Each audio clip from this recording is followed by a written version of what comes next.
On a warm summer night in June 1986, the quiet town of Cedar Creek, Missouri, was shattered by a mystery that would hang over the community for decades.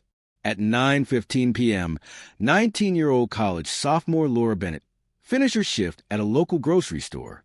She was last seen pushing a car returns back into the stockroom, joking with her coworker about how she couldn't wait for fall semester.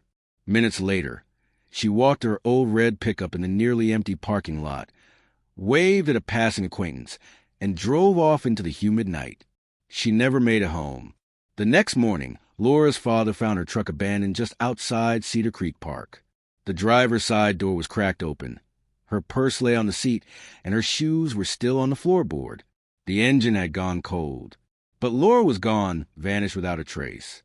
Within hours, what began as a missing persons case spiraled into one of the most haunting unsolved crimes in Missouri history.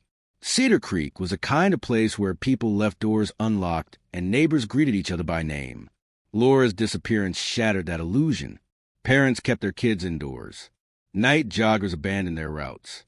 Local bars closed early, and every stranger was eyed with suspicion. The police scoured the park where her truck had been found. They combed through the woods, dragged the riverbank, and interviewed anyone who had seen Laura that night. Witnesses recalled a dark van parked near the trail entrance, but no license plate was ever recorded. 3 days later, a jogger stumbled upon something horrific. Laura's body, hidden beneath brush less than half a mile from the truck. She had been assaulted and strangled.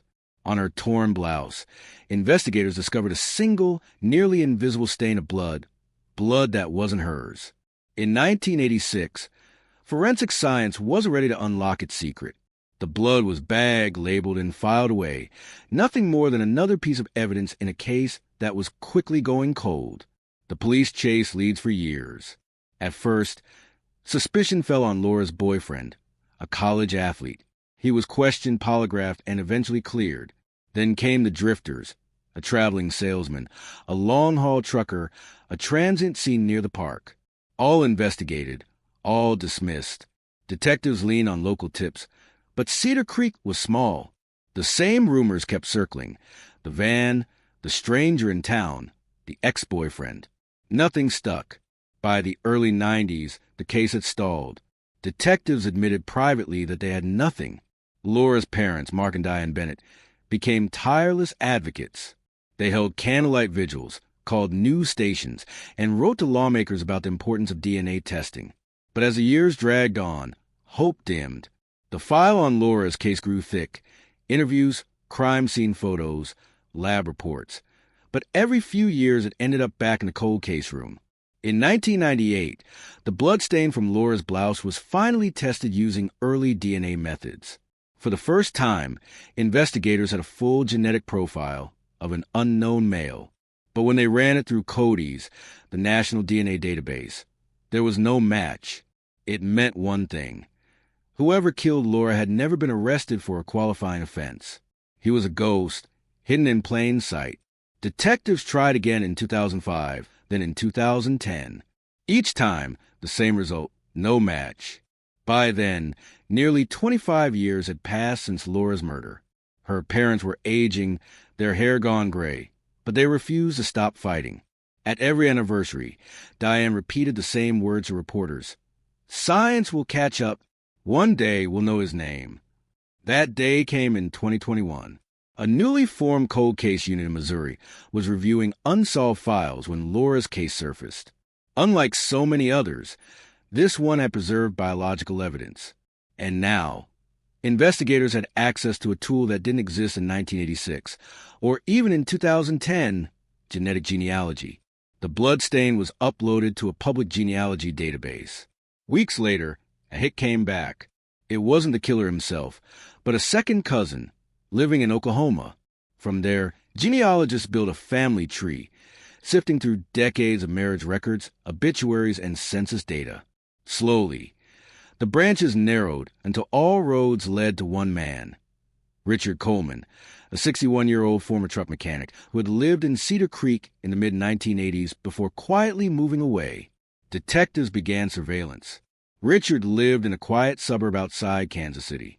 To his neighbors, he was unremarkable, a handyman, a grandfather, a man who fixed lawnmowers in his garage. But his past told another story. In 1986, he had driven a dark van, the same type seen near Laura's truck. Investigators tailed him for weeks, waiting for him to slip up. The break came when Richard tossed a fast food bag into a gas station trash can. Inside was a soda cup with his saliva on the straw. The cup was rushed to the lab. Days later, the results came back. The DNA was a perfect match to the bloodstain on Laura Bennett's blouse. After 35 years, the shadow had a name. In October 2021, police cars swarmed Richard Coleman's quiet street. Neighbors watched in disbelief as the mild-mannered grandfather was led away in handcuffs. In interrogation, Richard at first denied everything. But when confronted with the DNA evidence, his demeanor changed. His shoulders slumped, his eyes welled, and he whispered, "I thought they'd never find me." He admitted that he had approached Laura in the parking lot, tried to force her into his van, and when she resisted, he panicked. He strangled her and left her body in the woods, thinking the secret would die with him. But it hadn't. In 2022, Richard Coleman stood trial for first-degree murder. The courtroom was packed.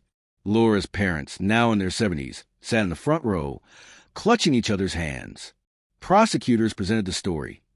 The DNA trail, the genealogy research, the discarded soda cup. Jurors wept as they heard Laura's father describe decades of unanswered questions, birthdays missed, and the crushing grief of living without closure. After only 4 hours of deliberation, the jury returned with a guilty verdict.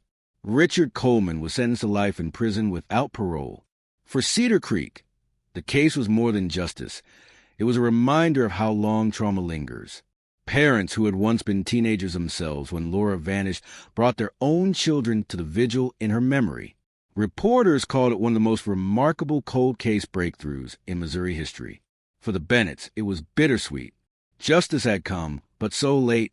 As Diane told reporters, "We lost 35 years with our daughter. Nothing can give us that back. But at least now we know the truth. And the truth matters." The murder of Laura Bennett is remembered not only for its brutality, but also for the relentless march of science. A single drop of blood, once meaningless, became the key to unraveling a 35-year-old mystery. It stands as a chilling reminder. Killers may believe time will bury their secrets, but DNA has a longer memory than guilt.